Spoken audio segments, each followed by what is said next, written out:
Hello students, welcome to science institute. तो भाई देखो, आज हम स्टार्ट करेंगे भौतिक गुण तथा आणविक संरचना, मतलब physical property and molecular structure. अब देखो, ये यूओके के जो स्टूडेंट है उनके तो है यूनिट नंबर 5 का पार्ट बी। अब देखो, यूके में दो पार्ट है। यूनिट नंबर 5 के अंदर एक पार्ट था सॉल्यूशन वाला पार्ट में कंप्लीट करा चुका हूं, और दूसरा वाला जो पार्ट है वो है भौतिक गुण तथा आणविक संरचना। ये किसके लिए? यूओके के लिए। लेकिन जो आरयू के स्टूडेंट है उनके यही वाली चीज है यूनिट नंबर 4 के अंदर। यूनिट नंबर 4 का पार्ट है बन जाएगा भाई ये उनके, इनमें बीप कर लो। ए वाला पार्ट क्या हो जाएगा आपके? सॉल्यूशन। और बी वाला पार्ट क्या हो जाएगा भाई? ये भौतिक गुण तथा आणविक संरचना। और जो राजस्थान यूनिवर्सिटी के जो स्टूडेंट है उनके अंदर यही पार्ट यूनिट नंबर 4 के अंदर है। तो दो पार्ट है उसके, जिसमें से पहला पार्ट क्या बन जाएगा हमारा? भौतिक गुण तथा आणविक संरचना। ये तो है इसके बारे में जानकारी, ये कि कौन कौन सी यूनिट के अंदर है। अब हम इसके अंदर देखो पढ़ेंगे क्या क्या। आज के हमारे टॉपिक होंगे प्रकाशिक सक्रियता, उसके बाद फिर बात करेंगे हम घूर्णन कोण पर, और लास्ट में हम डिस्कस करेंगे किरेलिटी को। इन तीन टॉपिक्स को मैं डिस्कस करना है आज के इस पार्ट में। तो सबसे पहले हम स्टार्ट करेंगे प्रकाशिक सक्रियता, ऑप्टिकल एक्टिविटी। प्रकाशिक सक्रियता,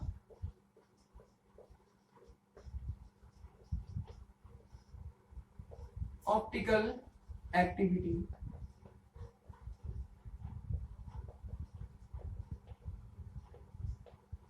और एक चीज और, जैसे जिस लेक्चर में जिस भी टॉपिकल आपके लेक्चर आएगा उससे रिलेटेड सारी जानकारी आपको डिस्क्रिप्शन बॉक्स में मिल जाएगी। मतलब कोई भी टॉपिक आपके किस यूनिट के अंदर है, ये आप लोग रोजाना मतलब जो भी लेक्चर है उसका डिस्क्रिप्शन बॉक्स चेक कर लिया करो भाई, वो यूके के अंदर कौन सी यूनिट में है और राजस्थान यूनिवर्सिटी के अंदर वह कौन सी यूनिट में है। ये सारी चीज मैं आप लोगों को डिस्क्रिप्शन बॉक्स में डालता हूँ, तो वहां से भी आप चेक कर सकते हो। और मैं जब यूनिट स्टार्ट होती है तब मैं बता देता हूँ आप लोगों को, जो रेगुलर व्यूअर है मेरे। अब आज बात करेंगे हम प्रकाशिक सक्रियता मतलब ऑप्टिकल एक्टिविटी पर।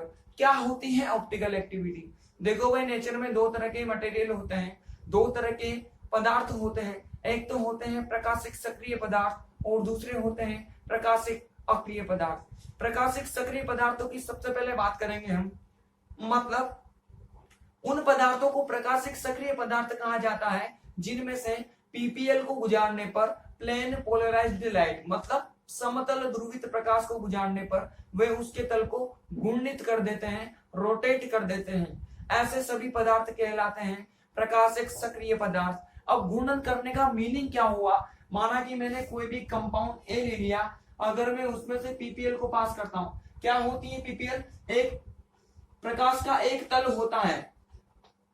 माना कि मैंने प्रकाश का कोई तल ले लिया जो कि कौन सी डायरेक्शन में है? ऊर्ध्वाधर दिशा में है, वर्टिकल डायरेक्शन में। इसको मैंने इस कंपाउंड ए के अंदर से गुजारा तो ये इसका रोटेशन कर देगा।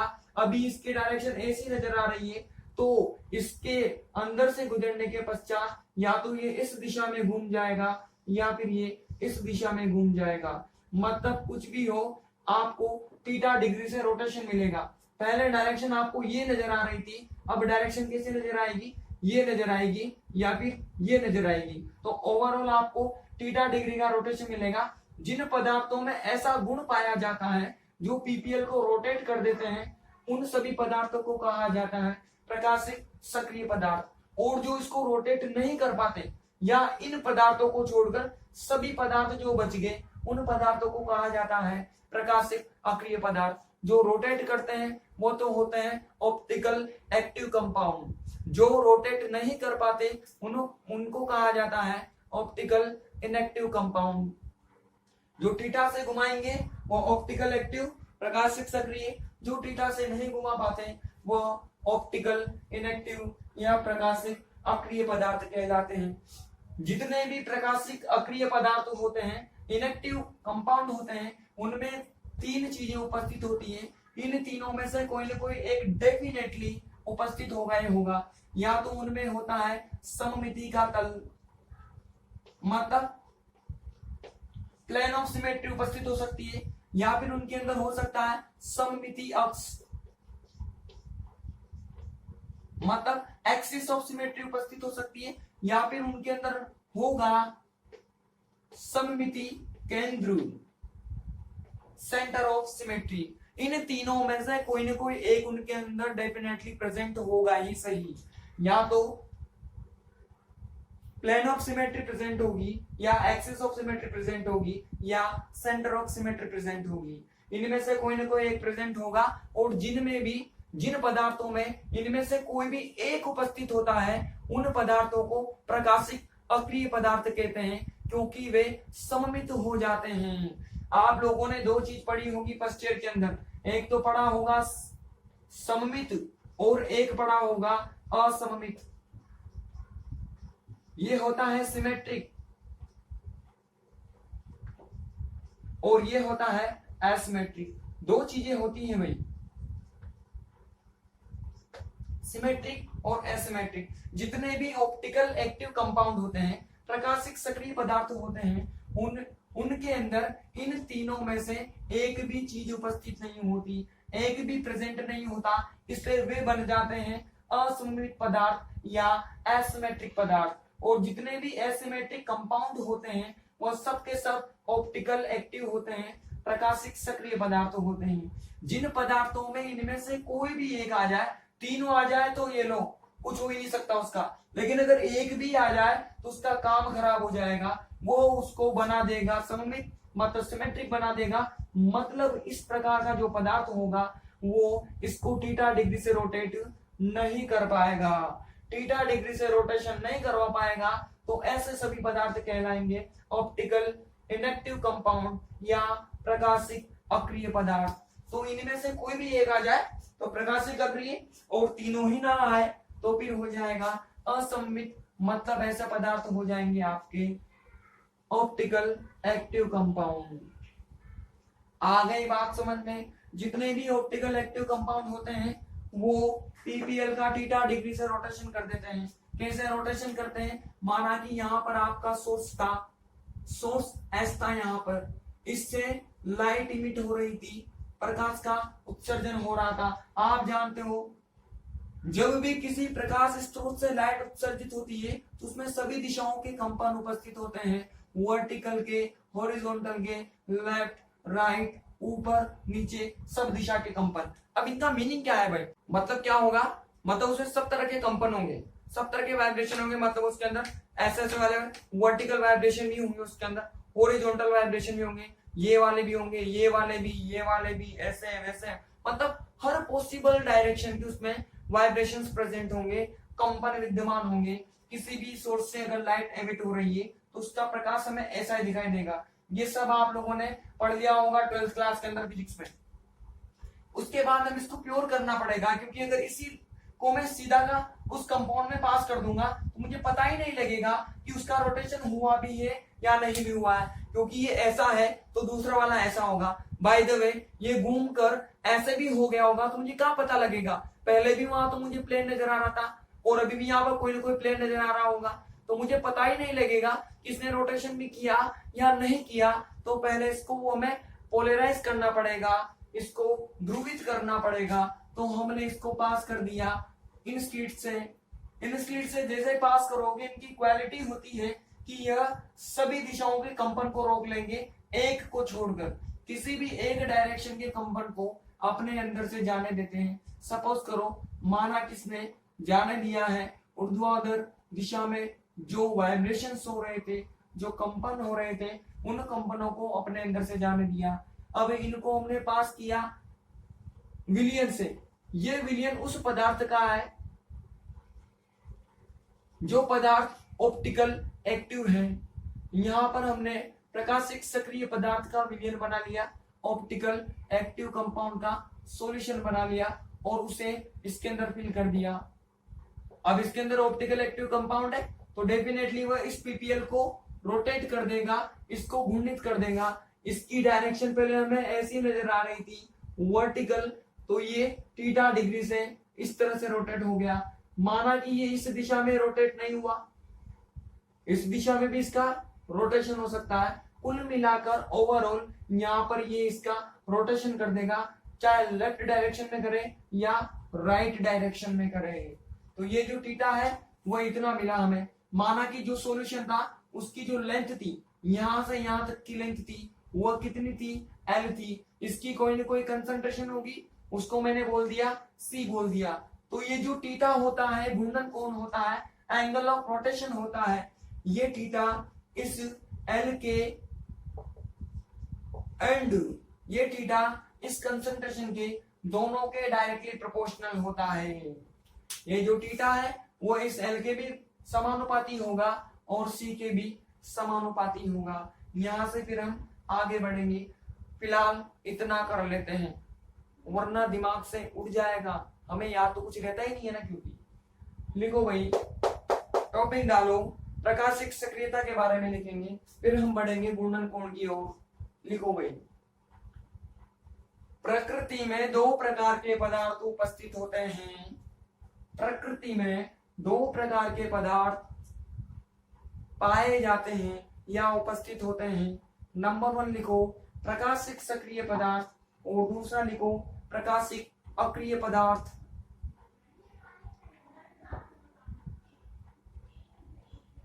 आप लोग लिखो, two type of compounds are found in nature. Two type of compounds are found in nature. First, optical active compound and second, optical inactive compound. अगली लाइन से लिखो, वे पदार्थ जिनमें से पीपीएल को गुजारने पर, पीपीएल का मतलब समतल ध्रुवित प्रकाश, पीपीएल को गुजारने पर वे पीपीएल के तल का घूर्णन कर देते हैं। पीपीएल के तल का घूर्णन कर देते हैं। पीपीएल के तल का घूर्णन कर देते हैं। ऐसे पदार्थ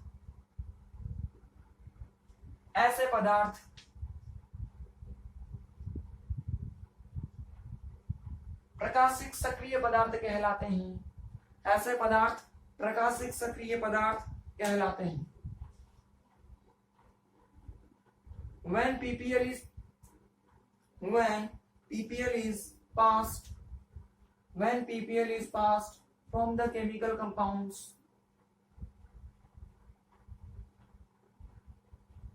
then they rotate plane of PPL. They rotate plane of PPL in particular direction. They rotate plane of PPL in particular direction. These type of compounds are called optical active compound. Optical active compound. अगली line से लिखो, प्रकाशिक सक्रिय पदार्थों को छोड़कर अन्य सभी पदार्थ, प्रकाशिक सक्रिय पदार्थों को छोड़कर अन्य सभी पदार्थ, अब कौन बचेंगे, जो कि पीपीएल को रोटेट नहीं कर पाते। अन्य पदार्थ प्रकाशिक अक्रिय पदार्थ कहलाते हैं। प्रकाशिक अक्रिय पदार्थ कहलाते हैं। इन पदार्थों में सममिति के तत्व उपस्थित होते हैं। इन पदार्थों में सममिति के तत्व उपस्थित होते हैं। नाम लिख लो 1 2 3। सममिति तल, सेकंड लिखो सममिति अक्ष, और थर्ड है सममिति केंद्र। सममिति तल, सममिति अक्ष और सममिति केंद्र। आप लोग लिखो accept above compounds, except above compounds, all compounds are called optical inactive compound. Optical inactive compound.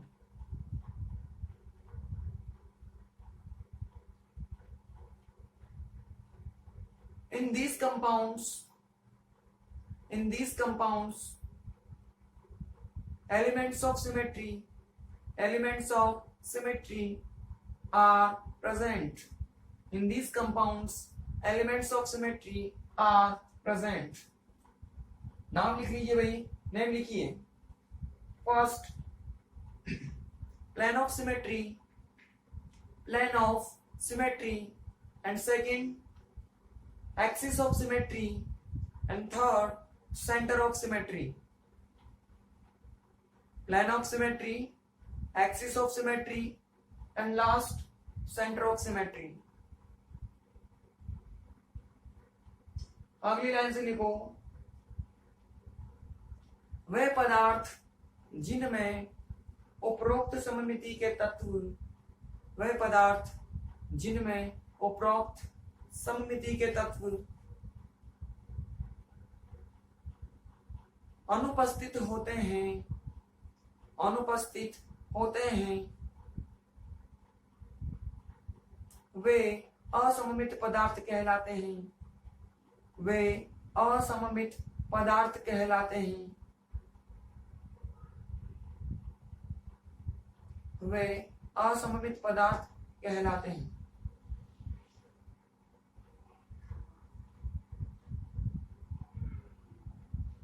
तथा ये पदार्थ पीपीएल के तल को गुणित कर देते हैं. पीपीएल के तल को गुणित कर देते हैं. अतः इन्हें प्रकाशिक सक्रिय पदार्थ भी कहा जाता है. अतः इन्हें प्रकाशिक सक्रिय पदार्थ भी कहा जाता है. तथा इन पदार्थों का यह गुण प्रकाशिक सक्रियता कहलाता है. इन पदार्थों का यह गुण प्रकाशिक सक्रियता कहलाता है,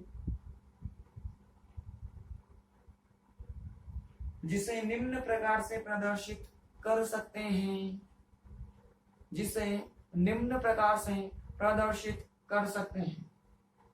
जो भी इसको रोटेट करेगा वो ऑप्टिकल एक्टिव या प्रकाशिक सक्रिय पदार्थ, और ये जो गुण है, ये रोटेशन की जो प्रॉपर्टी है, उस प्रॉपर्टी को कहा जाता है ऑप्टिकल एक्टिविटी या प्रकाशिक सक्रियता.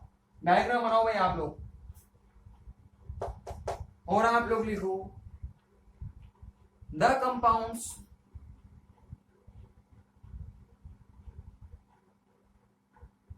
compounds which does not have any element of symmetry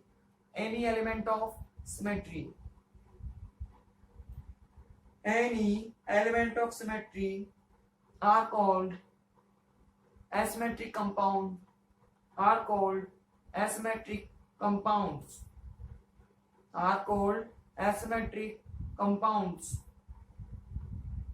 When PPL is passed from these compounds,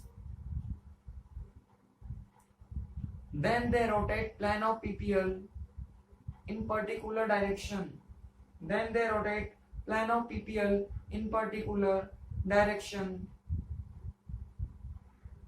So these are called optical active compound.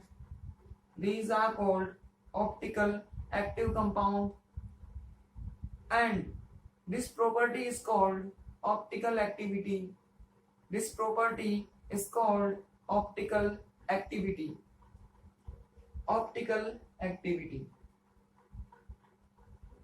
It can be shown as following type.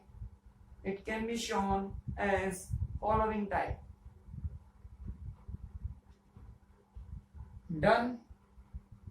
Diagram बनाओ भाई. अब देखो आगे बढ़ते हैं. ये जो theta है एंगल ऑफ रोटेशन है.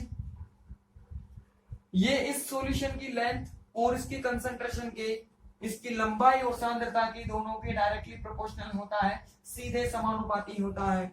अगर हम समीकरण 1 और 2 को मिला दें तो यहां से क्या कह सकते हैं कि जो थीटा होगा वह एल के और सी के दोनों के समानुपाती. तो मैं इसको ऐसा भी लिख सकता हूं. अब आप जानते हो जब समानुपाती का चिन्ह हटता है, जब भी हम इस प्रोपोर्शनल के साइन को रिमूव करते हैं तो हमें एक कांस्टेंट लगाना पड़ता है। क्या लगा दिया हमने, अल्फा कांस्टेंट है। ये तो प्रोपोर्शनल का साइन है, ये अल्फा है, इसको रिप्रेजेंट भी अल्फा से ही किया जाता है भाई, तो कंफ्यूज नहीं होने का। ये हो जाएगा लैम्डा और ये हो जाएगा टी डिग्री। लैम्डा का मीनिंग है वेवलेंथ, तरंग दैर्घ्य, ये रिप्रेजेंटेशन है और कुछ भी नहीं है भाई, इसको ऐसा रिप्रेजेंट किया गया है। और ये क्या हो गया, टी फॉर टाइम। जिस भी टाइम पर आपने ये प्रैक्टिकल किया होगा, ये एक्सपेरिमेंट किया होगा, उस टाइम को यहाँ पर रिप्रेजेंट करना है। और यहाँ से जिस पीपीएल को आपने पास किया उसकी कोई ना कोई वेवलेंथ होगी, कोई ना कोई उसका तरंग दैर्घ्य होगा, उसके लैम्डा को आपको यहाँ पर लिखना है। केवल रिप्रेजेंटेशन है, जहां पर लिख देते हैं भाई वह जो अल्फा है, जो अजीब सा हमें नजर आ रहा है, इसको कहते क्या है, ये होता है विशिष्ट घूर्णन कोण। विशिष्ट घूर्णन कोण, specific angle of rotation, specific angle of rotation. ठीक है, तो इसको क्या कहोगे आप, स्पेसिफिक एंगल ऑफ रोटेशन कहोगे।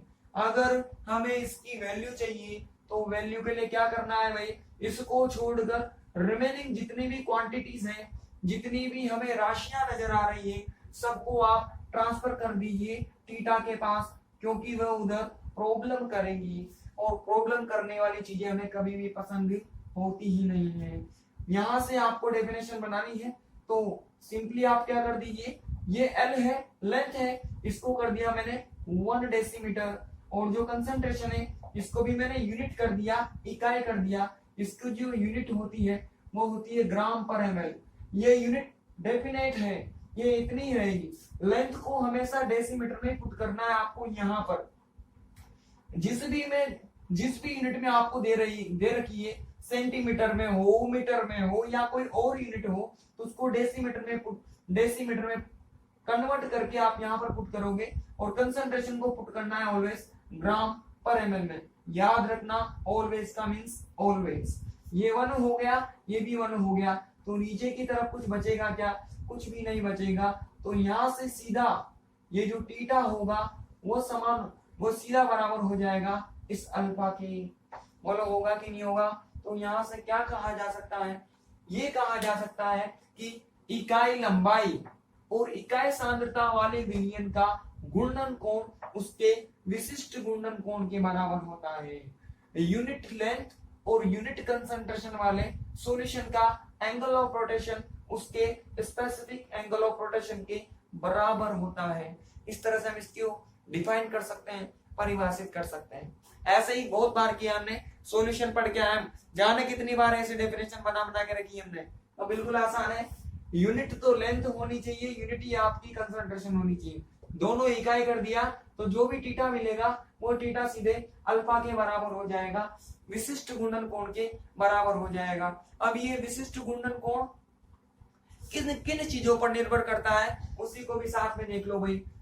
ये जो अल्फा होता है वो हमेशा कब निकलेगा, जब आपकी लेंथ 1 हो और सी 1 हो। मतलब ये अल्फा इस लेंथ पर और सी पर तो डिपेंड करेगा ही नहीं। यहां से लेंथ आपने कितनी ले ली, कंसंट्रेशन आपने कितनी ले ली, लेकिन आपको अगर अल्फा चाहिए तो लेंथ को 1 करना पड़ेगा, कंसंट्रेशन को 1 करना पड़ेगा। लेंथ और सांद्रता को आपको 1 रखना ही पड़ेगा, तो ही आपको अल्फा मिलेगा। मतलब ये इस लेंथ पर और इस कंसंट्रेशन पर तो बिल्कुल भी डिपेंड नहीं करता है।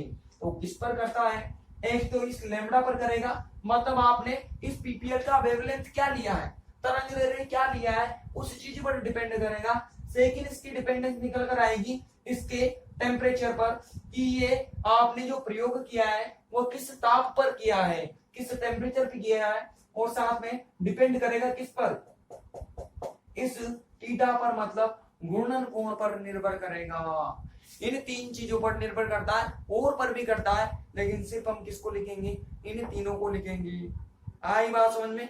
और भी बहुत सारी चीजें हैं, जैसे यहाँ पर हमने इसका विलयन जिस भी विलायक में बनाया है वो कौन सा विलायक है, इसकी सांद्रता क्या है, वो तो हो ही गया। उसकी प्रकृति कैसी है विलायक की, मतलब H2 में हमने सॉल्यूशन बनाया है या अल्कोहल में बनाया, ऐसे और भी बहुत चीजें होती है, लेकिन हम सिर्फ इसको लिखेंगे, इन तीनों को लिखेंगे। भाई वेवलेंथ पर भी डिपेंड करेगा, टेम्परेचर पर डिपेंड करेगा और थीटा पर डिपेंड करेगा। इसी के साथ हमारा ये टॉपिक खत्म हो जाएगा। तो यहाँ से आगे लिखो, डायग्राम तो सबने बना ही लिया होगा, इस डायग्राम के नीचे लिखो, हाँ डायग्राम के नीचे लिखो, घूर्णन कोण विलयन की लंबाई तथा सांद्रता के, घूर्णन कोण विलयन की लंबाई तथा सांद्रता के समानुपाती होता है, समानुपाती होता है। कर लो कंप्लीट। कहां तक करना है? यहां तक करना है, यहां तक, उधर से लेकर के इधर तक। जल्दी कर लो। आप लोग भी लिखो, angle of rotation is directly proportional to, angle of rotation is directly proportional to length and concentration of solution, length and concentration of solution। ठीक, कर लो कंप्लीट इधर तक। आप लोगों ने कर लिया होगा, लिखो। अतः स्पष्ट है कि इकाई लंबाई तथा इकाई सांद्रता वाले विलयन का घूर्णन कोण, इकाई लंबाई तथा इकाई सांद्रता वाले विलयन का घूर्णन कोण उसके विशिष्ट घूर्णन कोण के बराबर होता है, उसके विशिष्ट घूर्णन कोण के बराबर होता है। आप लोग भी लिख लो, it's clear, it's clear. Angle of rotation of unit length and unit concentration, unit length and unit concentration of solution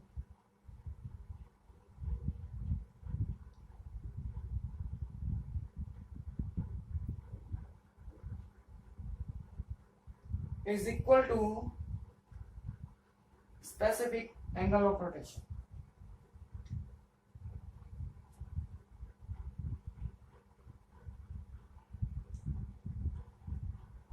is equal to specific angle of rotation। अगली लाइन से लिखो, विशिष्ट घूर्णन कोण निम्न राशियों पर निर्भर करता है, विशिष्ट घूर्णन कोण निम्न राशियों पर निर्भर करता है। नंबर 1 तरंगदैर्घ्य, नंबर 1 तरंगदैर्घ्य, सेकंड ताप, थर्ड घूर्णन कोण।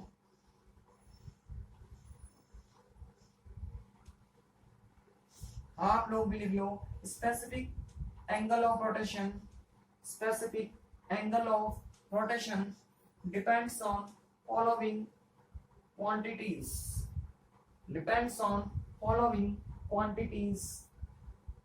number 1 wavelength, second temperature and third angle of rotation, third angle of rotation।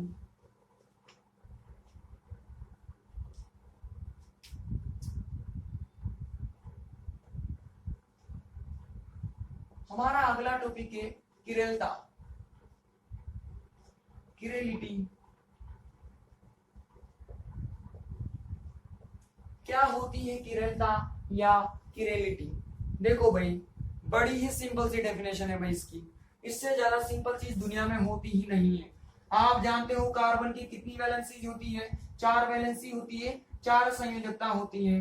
अगर मैं इस कार्बन की सभी संयोजकता पर डिफरेंट ग्रुप को ऐड कर देता हूं, अलग अलग ग्रुपों को जोड़ देता हूं, यहाँ पर मैंने ए टाइप का जोड़ा, यहाँ पर बी टाइप का, ये सी टाइप का, ये डी टाइप का, तो इस कंडीशन में क्या होता है, अगर मैं इसका दर्पण प्रतिबिंब लेता हूं, मिरर इमेज की बात करता हूं, तो वो मिरर इमेज कैसी बनेगी? ये ए इधर की तरफ है तो इसकी इमेज में ये इधर की तरफ होगा, ये डी तो ऊपर ही होगा, ये बी नीचे ही होगा और ये सी इधर की तरफ चला जाएगा। अरे इसकी इमेज ऐसी ही बनेगी क्या? बिल्कुल ऐसी ही बनेगी। यह मैंने कोई कंपाउंड लिया जिससे चारों ग्रुप डिफरेंट डिफरेंट थे, इसका मैंने इमेज बनाया तो मैंने पाया वो ऐसी बनी। आ गई बात समझ में? अब इस इमेज को, इस पदार्थ की इस इमेज को इस पर अध्यारोपित किया जा सकता है क्या? बिल्कुल भी नहीं किया जा सकता। आई बात समझ में? या फिर ऐसे बोल दूं, अगर मैं सिंपल लैंग्वेज में बोलूं कि अगर किसी भी कार्बन से आपने चारों डिफरेंट डिफरेंट ग्रुप अटैच कर दिए तो ऐसा कार्बन कौन सा कार्बन होगा? किरिल कार्बन होगा और इसको दिखाया जाता है स्टार मार्क से। इसकी प्रॉपर्टी क्या होती है मैंने अभी भी बताई कि इसको इसके ऊपर अध्यारोपित नहीं कर सकते, सुपर इम्पोज नहीं कर सकते। ये जो गुण है इस गुण को कहा जाता है किरेलता। ध्यान देना बात पर मेरी का। क्या इस कार्बन से चारों ग्रुप डिफरेंट डिफरेंट थे, ऐसा होने पर ही इस कार्बन को क्या कहोगे आप? किरेल कार्बन कहोगे। सपोज करो एक कार्बन आपने ऐसा लिया जिसमें इस तरफ ए टाइप का ग्रुप, इधर भी ए टाइप का ग्रुप और ये सीओडी टाइप के ग्रुप। अब क्या चारों डिफरेंट है क्या? नहीं है, तो ये किरेल कार्बन नहीं होगा, इसे आप किरेल कार्बन नहीं कहोगे। चारों डिफरेंट होने चाहिए तो ही कहोगे आप किरेल कार्बन। अगली चीज क्या है वो ध्यान रखने वाली, मैंने इसका मिरर इमेज बनाया। अगर ये मिरर इमेज इस पर सुपर इम्पोज नहीं होती, अध्यारोपित नहीं होती, तो उस स्थिति में ये जो गुण होगा उसको कहा जाता है किरेलता। अगर ये दोनों मिरर इमेज एक दूसरे पर अध्यारोपित हो जाती है तो इसे फिर आप किरेलता नहीं कहोगे। आई बात समझ में? अब इसके लिए ये जरूरी नहीं है कि ये किरेल कार्बन हो या ना हो। ये किरेल कार्बन हो तो भी ये किरेलता दिखा सकता है और नहीं हो तो भी ये किरेलिटी को शो कर सकता है। लेकिन कंडीशन सिर्फ एक ही है, किरेलता की सिर्फ एक कंडीशन है कि इनकी दोनों की मिरर इमेज एक दूसरे पर सुपर इम्पोज नहीं होनी चाहिए, अध्यारोपित नहीं होनी चाहिए। अगर कोई भी कंपाउंड इस प्रॉपर्टी को फॉलो कर रहा है उसका जो गुण होगा उस गुण को कहा जाता है किरेलता। और किरेल कार्बन क्या होता है वो तो सिंपल है, चारों ग्रुप डिफरेंट कर दिए तो बनने वाला कार्बन कहलाता है किरेल कार्बन। आप लोगों को समझ आया होगा भाई किरेल कार्बन का क्या मीनिंग है और किरेलिटी का क्या मीनिंग है, दोनों का डिफरेंट होना। अब मैंने एक एग्जांपल लिया, सबसे पहला एग्जांपल क्या ले लिया भाई मैंने? लैक्टिक अम्ल ले लिया। लैक्टिक अम्ल का फॉर्मूला सब जानते हैं, क्या होता है भाई लैक्टिक एसिड का फॉर्मूला? हाँ बोलो बोलो बोलो, लैक्टिक एसिड का फॉर्मूला क्या होता है? ये कार्बन इधर की तरफ OH, इधर की तरफ H, इधर की तरफ CH3 और ऊपर लगा दिया मैंने COOH। ये होता है लैक्टिक एसिड। इससे भी चारों ग्रुप मुझे डिफरेंट मिले तो मतलब इसका मिरर इमेज देखा मैंने। मिरर इमेज कैसा बनेगा भाई? ऐसा इसका मिरर इमेज बनेगा। बोलो ऐसा ही बनेगा क्या?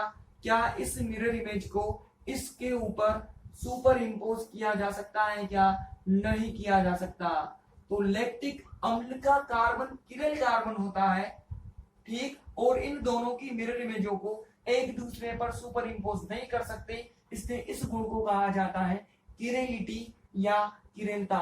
इनमें से एक तो लाइट को घुमाता है इस डायरेक्शन में और दूसरा पीपीएल को घुमाता है इस डायरेक्शन में। इसने इस डायरेक्शन में घुमाया, क्लॉकवाइज डायरेक्शन में घुमाया, तो इसको कहा जाता है D+ आइसोमर। और ये अपोजिट में घुमा रहा है तो ये हो जाएगा L- आइसोमर। अब प्लस से रिप्रेजेंट करो, माइनस से करो, सेम ही है। डी से करो या प्लस से करो, दोनों का मीनिंग सेम है। इसके बारे में बहुत अच्छे से पढ़ा होगा आपने, कहां पर? फर्स्ट ईयर के अंदर। यहाँ तो थोड़ी बहुत जानकारी हमारे। तो पहला तुमने लैक्टिक अम्ल ले लिया, एक और एग्जांपल ले लेते हैं। माना कि मैंने क्या ले लिया हो? टार्ट्रिक अम्ल ले लिया हो। टार्ट्रिक अम्ल का फॉर्मूला भी बहुत सीधा होता है, इससे ज्यादा सीधी चीज भी दुनिया में कोई नहीं है भाई। हाँ मैं सच कह रहा हूँ, इन दोनों से ज्यादा सीधा कुछ हो ही नहीं सकता। देखो भाई कैसे है, टार्ट्रिक अम्ल में टोटल 4 कार्बन होते हैं। ऐसे करके होता है टार्ट्रिक एसिड। अरे बोलो ऐसा ही होता है क्या? बिल्कुल ऐसा ही होता है। अब देखो पहले तो इसमें पता लगाते हैं कि रेल कार्बन है क्या। तो ये कार्बन, इसकी इधर OH, ये H, इधर COH और इधर इतना बड़ा ग्रुप, तो चारों डिफरेंट है, मतलब ये भी है हमारा किरल कार्बन। इससे भी सेम टू सेम स्थिति है, तो ये भी हो जाएगा किरल कार्बन। इसकी मिरर इमेज बना के देखिए। जैसे ही हम इसकी मिरर इमेज बनाएंगे तो वो कैसे बनेगी भाई, ये इधर की तरफ, ये इधर की तरफ बन जाएगा। ये तो ऊपर ही रहेगा, ये यहाँ पर बनेगा और ये इधर की तरफ बनेगा और ये हो जाएगा COOH। क्या इन दोनों को एक दूसरे पर अध्यारोपित कर सकते हैं क्या? घुमा घुमू के कैसे भी कर दो आप, तो बस कर दो। मैंने इसको घुमाया ऐसे तो बिल्कुल ही नहीं कर सकते। सपोज करो मैं इसको घुमा भी देता हूं, तो घुमाऊंगा तो क्या होगा, मैंने इसको ऐसे ऐसे घुमा दिया, ऐसे ऐसे करके मैंने इसको घुमाया, तो ये COH यहाँ जाएगा, इधर की तरफ ही ये यहाँ पर आएगा और ये यहाँ पर आएगा भाई। तो क्या इसको अध्यारोपित किया जा सकता है? या घुमाओगे ध्यान से देखना, ये इधर की तरफ गया और ये कहां की तरफ आएगा, यहाँ की तरफ आएगा। तो इधर की तरफ तो OH नजर आएगा, मतलब H है और इसका इसके OH ऊपर आ जाएगा, और साथ में इसका H है और इसका OH ऊपर आ जाएगा। मतलब सुपर इंपोज नहीं किया जा सकता, नहीं किया जा सकता। तो ये जो गुण दिखाएगा, इस प्रॉपर्टी को भी कहोगे आप किरेलिटी या किरलता कहोगे। ये तो टार्ट्रिक अम्ल का D फॉर्म कहलाएगा और ये टार्ट्रिक एसिड का L फॉर्म कहलाएगा। आई बात समझ में? तो दोनों के दोनों में किरल कार्बन था, किरल कार्बन था दोनों में, तो दोनों ने क्या प्रदर्शित की, किरेलिटी प्रदर्शित की, किरलता प्रदर्शित की।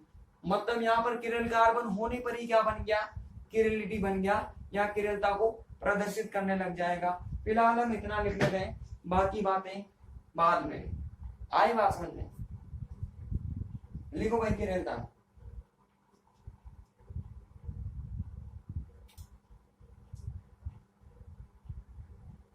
किसी कार्बन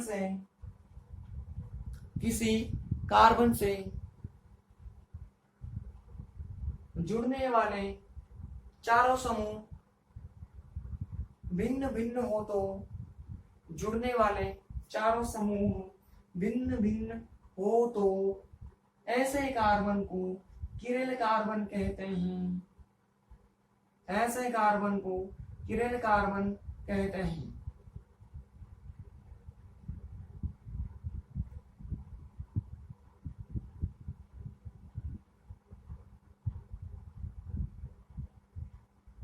ऐसे कार्बन को किरल कार्बन कहते हैं।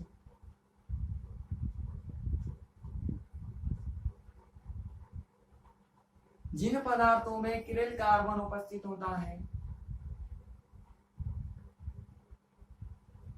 उनके दर्पण प्रतिबिंबों को एक दूसरे पर अध्यारोपित नहीं किया जा सकता।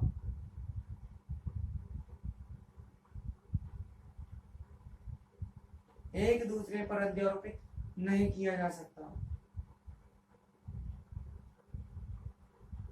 यह गुण किरलता कहलाता है, यह गुण किरलता कहलाता है। इनमें से क्या होगा D और ये क्या होगा L, और ये दोनों एक दूसरे के क्या कहलाएंगे भाई, दर्पण प्रतिबिंब या इनेंशियोमर भी कहते हैं इनसे। ये दोनों इनेंशियोमर होंगे, ये दोनों भी इनेंशियोमर होंगे। इनेंशियोमर को हिंदी में बोलते हैं दर्पण प्रतिबिंब। बना लो दोनों एग्जांपल, आप लोग लिखो। When four different groups are attached to any carbon, then it is called chiral carbon. Then it is called chiral carbon.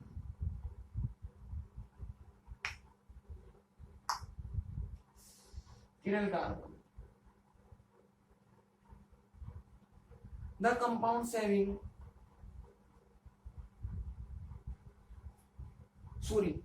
हाँ सही है सही है सही। Chiral carbon. अगली लाइन से लिखो, the compounds having chiral carbon, the compounds having chiral carbon whose mirror images cannot be superimposed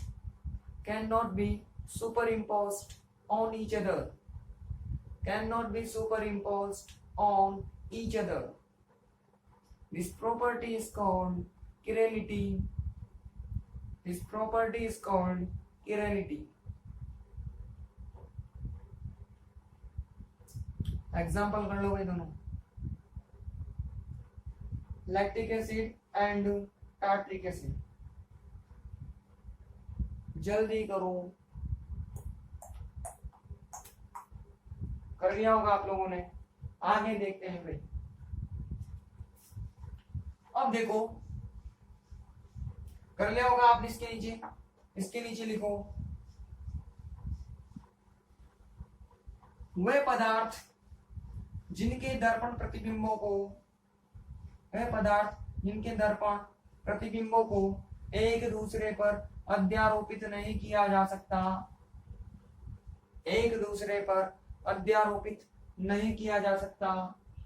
वे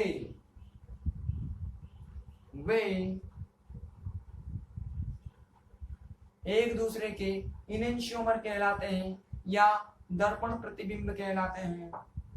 वे एक दूसरे के इनेंशियोमर या दर्पण प्रतिबिंब कहलाते हैं। इनके भौतिक तथा रासायनिक गुण समान होते हैं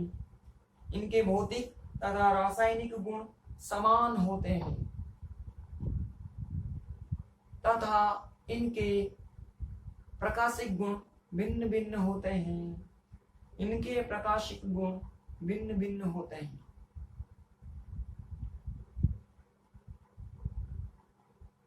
आप लोग भी लिख लो भाई। The compounds whose mirror images cannot be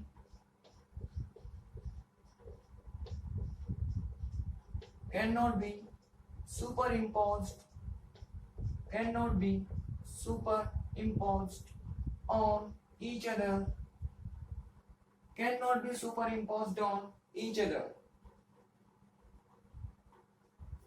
are called enantiomer.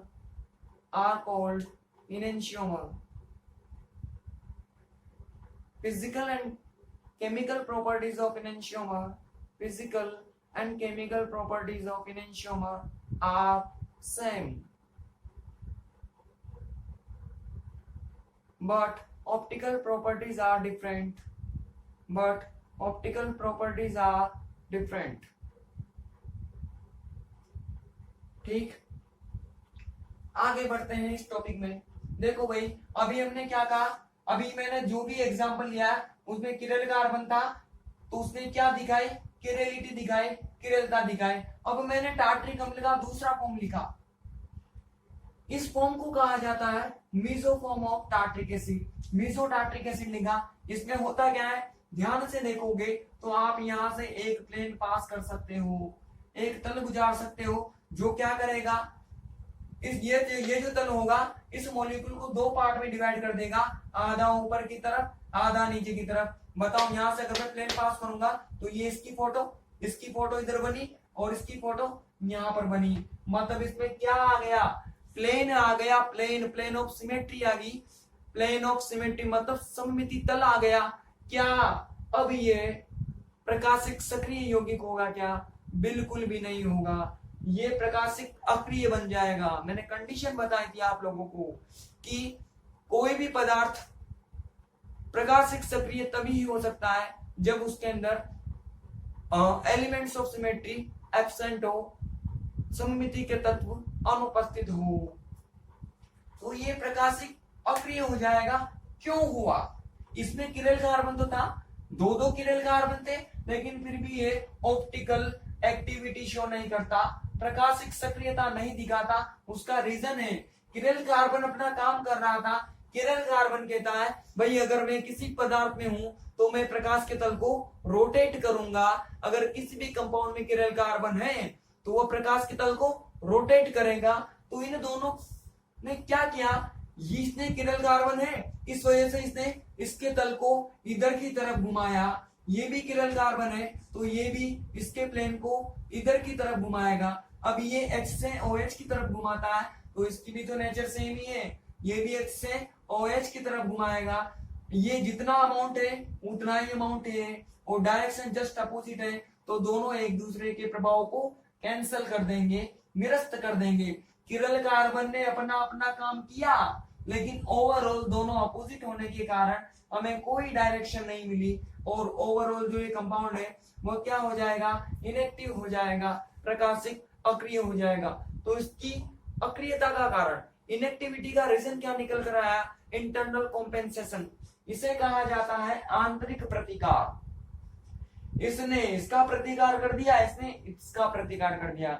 ये जो प्रॉपर्टी है इसको कहा जाता है इंटरनल कॉम्पेंसेशन या आंतरिक प्रतिकार। अब मैंने क्या कर दिया, दूसरी कंडीशन में डी को मिला दिया एल के अंदर, 50% मैंने इसको मिलाया और 50% इसको मिलाया। एक इधर की तरफ घुमाता है और एक इधर की तरफ घुमाता है, जितना अमाउंट ये है उतना ही अमाउंट ये है, डायरेक्शन अपोजिट।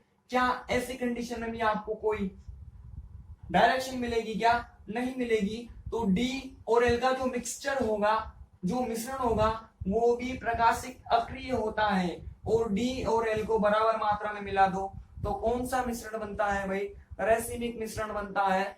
रेसिमिक मिक्सचर का फॉर्मेशन होता है जिसमें ये भी 50% और ये भी 50%, तो इसमें भी कोई डायरेक्शन नहीं मिलेगी, तो ये भी होगा प्रकाशिक अक्रिय। इसकी अक्रियता का कारण क्या बना बताओ, ये डी और ये एल क्या ये अक्रिय थे? क्या नहीं थे। ये भी सक्रिय था, ये भी सक्रिय था। हमने बाहर से मिलाकर बनाया, हमने कोई काम किया है बाहर से मिलाकर बनाया है, तो इसके प्रतिकार का मतलब इसकी जो इनएक्टिविटी का रीजन है वो है बाह्य प्रतिकार, मतलब एक्सटर्नल कॉम्पेंसेशन। ये तो खुद ब खुद इनएक्टिव हो गया, तो यहाँ पर हो गया इंटरनल कॉम्पेंसेशन या आंतरिक प्रतिकार, इसको हमने बनाया है मिला के, तो ये हो जाएगा एक्सटर्नल कॉम्पेंसेशन या बाह्य प्रतिकार। लेकिन दोनों के दोनों कैसे होंगे भाई, इनएक्टिव होंगे, अक्रिय होंगे। इनको भी हम लिख लेते हैं। तो हमने यहां से जाना, क्या जाना कि यदि किसी कंपाउंड में किरल कार्बन है तो हम ये नहीं कह सकते कि वो किरलिटी दिखाएगा या नहीं दिखाएगा। हमें कहा जाना पड़ेगा, उसकी एसिमेट्रिक नेचर पर जाना पड़ेगा, असममितता पर जाना पड़ेगा। किसी भी कंपाउंड में किरल कार्बन होने से आप ये नहीं कह सकते कि वो पक्का किरलिटी शो कर रहा होगा या किरलता दिखा रहा होगा। वो किरलिटी तभी शो करेगा जब पदार्थ आपका एसिमेट्रिक हो, असममित हो। आई बात समझ में। तो हमने यहाँ से ये जाना है कि किरल कार्बन के होने से कुछ नहीं होता, पदार्थ का क्या होना चाहिए, असममित होना चाहिए, एसिमेट्रिक नेचर का होना चाहिए। लिख लो फटाफट से, जल्दी लिख लो भाई। पहले तो ये बनाओ, हाँ उसके नीचे बना लो फटाफट से। इसको कौन सा बोलते हैं भाई, मीसोटार्ट्रिक एसिड बोलते हैं इसको, मीसोटार्ट्रिक एसिड।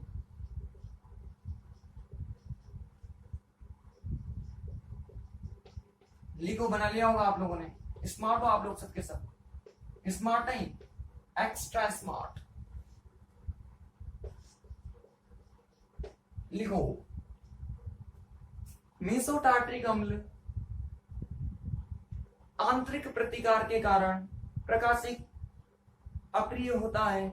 आंतरिक प्रतिकार के कारण प्रकाशिक अक्रिय होता है, प्रकाशिक अक्रिय होता है। अगली लाइन से लिखो, जब डी को एल में समान मात्रा में मिश्रित किया जाता है, जब डी को एल में समान मात्रा में मिश्रित किया जाता है तो रासायनिक मिश्रण का निर्माण होता है, रासायनिक मिश्रण का निर्माण होता है। रासायनिक मिश्रण रासायनिक मिश्रण बाह्य प्रतिकार के कारण प्रकाशिक अक्रिय होता है। रासायनिक मिश्रण बाह्य प्रतिकार के कारण प्रकाशिक अक्रिय होता है। आप लोग लिख लो, ये बना लिया होगा आपने, लिखो mesotartaric acid is optical inactive due to internal compensation. Mesotartaric acid is optical inactive due to internal compensation.